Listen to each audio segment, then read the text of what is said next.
जिस प्रकार वर्णों के मेल से शब्द बनते हैं, उसी प्रकार शब्दों के मेल से वाक्य बनते हैं। तो चलिए आइए कुछ उदाहरणों से समझते हैं कि वाक्य किस प्रकार बनते हैं। स्टूडेंट्स, आप इस बोर्ड पर देख रहे हैं, कुछ शब्दों को मैंने यहाँ अलग अलग करके लिखा है और फिर उन्हीं शब्दों को एक साथ जोड़कर यहाँ पे एक शुद्ध वाक्य लिखा है। तो पहले एग्जाम्पल में आप देख रहे हैं 1, 2, 3, ये जो वाक्य है वो 3 शब्दों से मिलकर बना हुआ है। और दूसरा 1, 2, 3, 4, और दूसरा वाक्य जो है वो 4 शब्दों से मिलकर बना हुआ है। और तीसरा 1, 2, 3, 4, 5, और तीसरा जो है वो 5 शब्दों से मिलकर एक शुद्ध वाक्य बना हुआ है। इस वाक्य को देखिए, सुधीर खेलता है, दूसरा धोबी कपड़े धोता है, तीसरा नवीन अपनी किताब पढ़ता है। प्रत्येक वाक्य का अपना एक अर्थ है। यदि हम इन वाक्यों के स्थान बदल कर लिखें तो ये वाक्य कुछ इस तरह लिखे जाएंगे। तो चलिए लिखते हैं इन वाक्यों के स्थान बदल कर। स्टूडेंट, अब हम इन वाक्यों को एक बार पढ़ते हैं। है सुधीर खेलता, धोता कपड़ा है धोबी, किताब पढ़ता अपनी नवीन है। इस प्रकार लिखने के ढंग से इन वाक्यों का अर्थ समझ में नहीं आता है। ये पढ़ने में, सुनने में भी अटपटे लगते हैं, इसलिए इन्हें वाक्य नहीं कहा जा सकता है। वाक्य में शब्दों का सही क्रम होना आवश्यक है।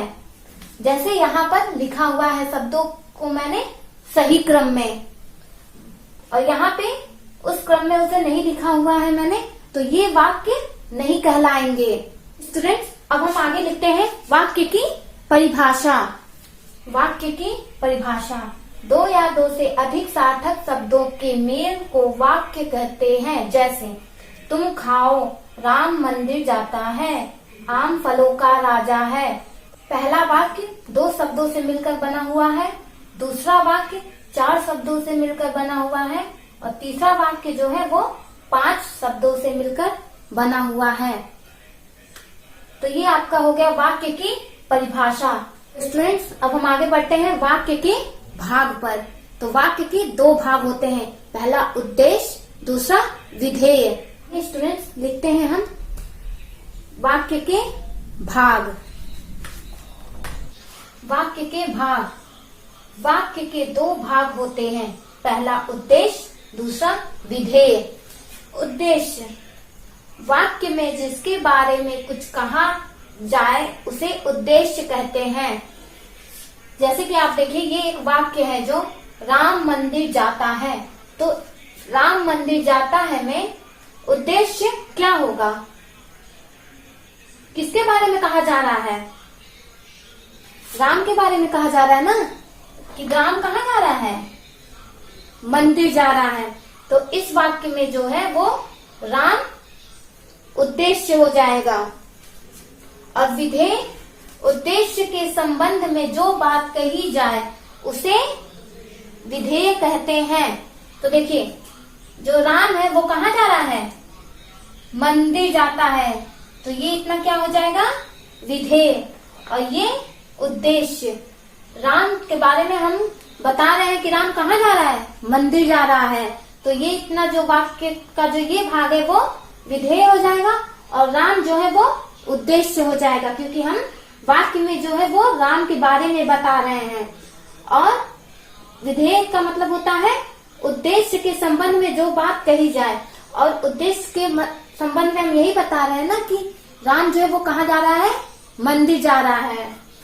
तो चलिए अगला उदाहरण देखिए, आम फलों का राजा है। तो इसमें उद्देश्य क्या है? इस वाक्य में उद्देश्य जो है वो आम है, क्योंकि आम के बारे में हम बता रहे हैं ना कि आम क्या है? आम जो है वो फलों का राजा है। तो आम जो है वो उद्देश्य है, और इसके बारे में जो बातें हम बता रहे हैं वो फलों का राजा है। तो ये हम फलों का राजा किसे बता रहे हैं? आम को बता रहे हैं ना। तो ये आम जो है वो उद्देश्य हो जाएगा, और ये फलों का राजा है वो विधेय हो जाएगा। तो चलिए हम कुछ और उदाहरणों से उद्देश्य और विधेय को समझते हैं। तो देखिए स्टूडेंट्स, ये 3 वाक्य हैं। पहला, गीता खेल रही है। दूसरा, चिड़िया उड़ रही है। तीसरा, मोर नाच रहा है। तो चलिए इन तीनों वाक्यों में देखते हैं कि कौन सा भाग उद्देश्य है और कौन सा भाग विधेय है। गीता खेल रही है। गीता खेल रही है में गीता उद्देश्य है और खेल रही है विधेय, क्योंकि हम जो है गीता के बारे में बता रहे हैं कि गीता क्या कर रही है, खेल रही है। तो खेल रही है जो है वो विधेय हो जाएगा और गीता उद्देश्य। चिड़िया उड़ रही है। चिड़िया जो है वो क्या कर रही है, उड़ रही है। तो हम चिड़िया के बारे में बता रहे हैं, तो चिड़िया जो है वो उद्देश्य हो जाएगी और उड़ रही है विधेय। मोर नाच रहा है। तो मोर जो है वो नाच रहा है, तो हम मोर के बारे में बता रहे हैं कि मोर क्या कर रहा है, नाच रहा है। तो मोर जो है वो उद्देश्य हो जाएगा और नाच रहा है विधेय।